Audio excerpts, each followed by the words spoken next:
नमस्कार, मैं हूं राघवेंद्र सिंह। अपने YouTube चैनल पर आप सभी दर्शकों का हार्दिक स्वागत करता हूं। दोस्तों, आज के वीडियो के माध्यम से मैं आप लोगों को डिसेबिलिटी पेंशन के संबंध में कुछ जानकारी साझा करूंगा। ध्यानपूर्वक वीडियो को अंत तक देखिएगा। यदि आप इस समस्या से जूझ रहे हैं तो ये वीडियो आपके लिए है, या फिर आपके आसपास पड़ोस में जो भी सैनिक भाई ऐसे हों जिनको डिसेबिलिटी एलिमेंट नहीं मिल पा रहा है या फिर कम मिल रहा है, उन तक ये जानकारी जरूर शेयर करें, क्योंकि रक्षा पेंशनर्स को ये जानकारी ना होने के कारण उनकी डिसेबिलिटी पेंशन स्टार्ट ही नहीं हो पाती है या फिर लगातार कम से ही गुजारा करना पड़ता है। सेना में सर्विस के दौरान हुई इंजरी के कारण आप लोगों को जो डिसेबिलिटी एलिमेंट दिया जाता है, अधिकांश सैनिक भाइयों को ये एलिमेंट बड़ी आसानी से मिल जाता है, परंतु कुछ एक सैनिक भाइयों को बड़ी मशक्कत करनी पड़ती है। कारण इंजरी सेना में सर्विस के दौरान हुई है, एट्रिब्यूटेबल टू मिलिट्री सर्विस है, फिर भी वहां पर परसेंटेज, जैसा कि आप सभी जानते हैं कि 20 से जो कम परसेंटेज दी जाती है उस पर डिसेबिलिटी एलिमेंट दे नहीं होता है।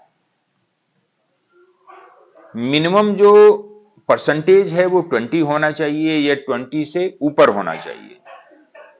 किसी किसी सैनिक भाई को, हमारे साथ के एक सैनिक भाई हैं, मुझे याद आ रहा है, धनंजय कुमार हैं, कि जो कि हमारी बटालियन के थे और उनको 20% ना मिलकर के 19% डिसेबिलिटी सैंक्शन किया गया था, जिस कारण से उनको आज तक उसका एलिमेंट नहीं मिल पा रहा है।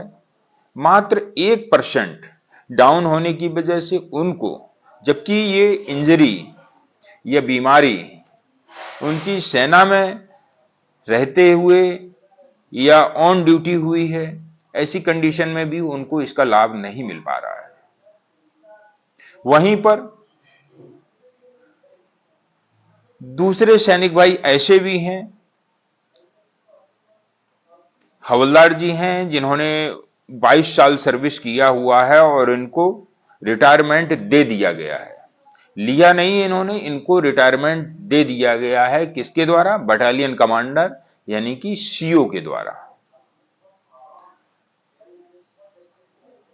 कुछ सैनिक भाई ऐसे होते हैं जिनको किसी प्रकार की इंजरी होने के कारण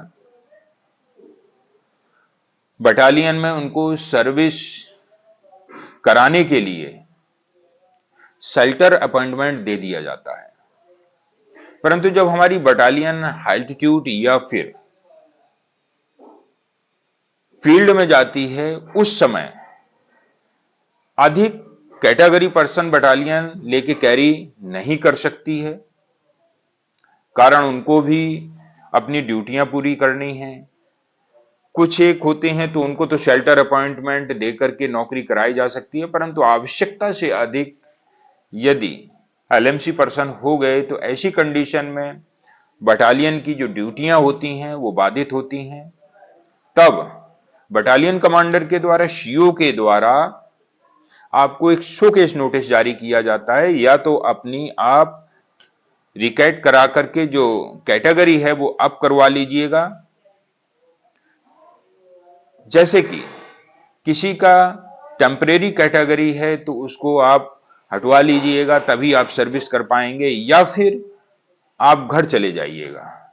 ऐसी कंडीशन में आप विलिंग करके देते हैं, नहीं मैं तो सर्विस करना चाहता हूं, और इसके बाद में जब बटालियन कमांडर के पास आपका वो विलिंग सर्टिफिकेट पहुंचता है और बटालियन कमांडर आपके इस विलिंग सर्टिफिकेट पर यह लिख देता है कि नो शेल्टर अपॉइंटमेंट अवेलेबल, और आपको घर भेज देता है, ऐसी कंडीशन में आपको पूर्ण रूप से बेनिफिट मिलेगा। परंतु यहीं पर एक छोटी सी मिस्टेक हमारे सैनिक भाई कर देते हैं।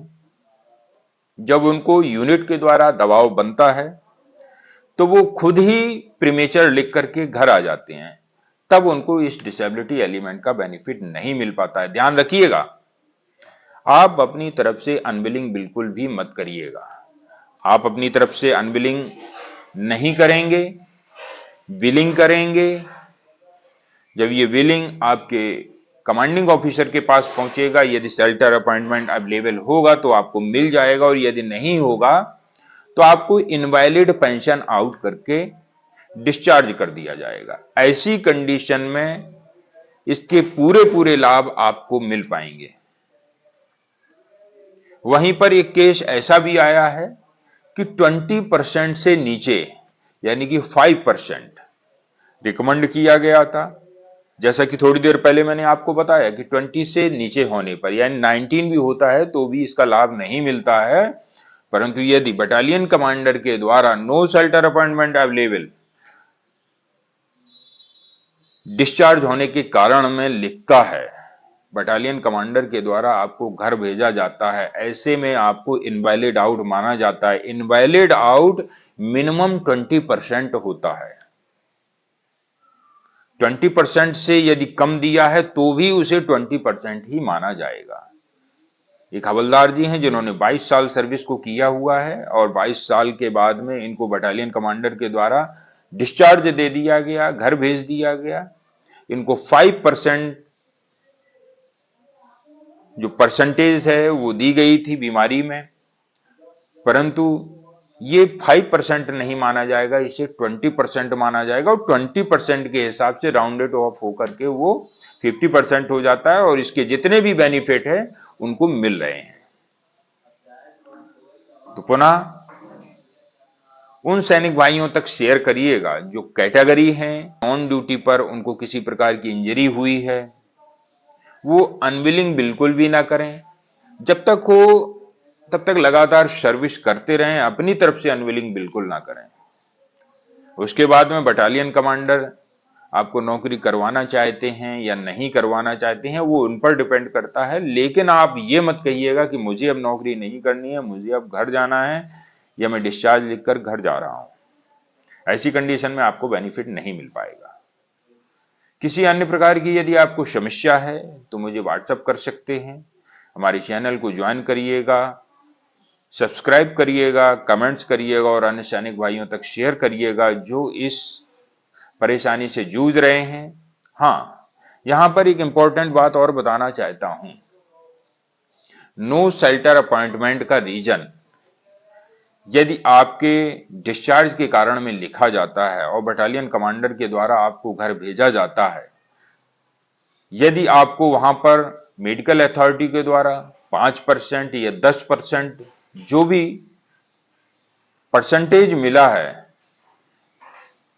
और आपको डिसेबिलिटी पेंशन नहीं मिल रहा है, डिसेबिलिटी एलिमेंट नहीं मिल रहा है, तो इसके लिए आप कोर्ट केस भी कर सकते हैं या फिर अपने रिकॉर्ड ऑफिस या अन्य वेतन कार्यालय को भी चिट्ठी लिख करके इसके बारे में जानकारी दे सकते हैं कि उन्हें इनवैलिड आउट किया गया है। ऐसी कंडीशन में उनको पेंशन का प्रावधान है। सुप्रीम कोर्ट ने ये पहले भी कहा हुआ है, इनवैलिड आउट पेंशन के केस में जो भी सैनिक घर भेजे जाते हैं, क्योंकि वो स्वेच्छा से तो जा नहीं रहे हैं, बटालियन के द्वारा, फोर्स के द्वारा उनको घर भेजा जा रहा है, ऐसी कंडीशन में उनको इनवैलिड आउट माना जा रहा है। और इनवैलिड आउट के केस में 20% से कम होना नहीं चाहिए। एट्रीब्यूटेबल, यदि जो इंजरी है एट्रीब्यूटेबल और एग्रावेटेड है तो ऐसी कंडीशन में 20% से नीचे होना नहीं चाहिए, और यदि होता है तो उसे 20% ही माना जाएगा। किसी भी प्रकार की समस्या होने पर आप हमें कभी भी व्हाट्सएप के माध्यम से बता सकते हैं, और अपनी समस्या को सुलझाने के लिए व्हाट्सएप पर अपॉइंटमेंट ले लीजिएगा, और उस अपॉइंटमेंट के मुताबिक आप कॉल करेंगे तो आपकी समस्या का समाधान अवश्य किया जाएगा। परंतु इससे पहले आपको व्हाट्सएप पर अपनी पूर्ण रूप से समस्या लिख करके भेजनी होगी, अपने डॉक्यूमेंट भेजने होंगे और चैनल को ज्वाइन भी करना होगा। अगले वीडियो में नई जानकारी के साथ पुनः मिलूंगा। तब तक के लिए जय हिंद, जय भारत।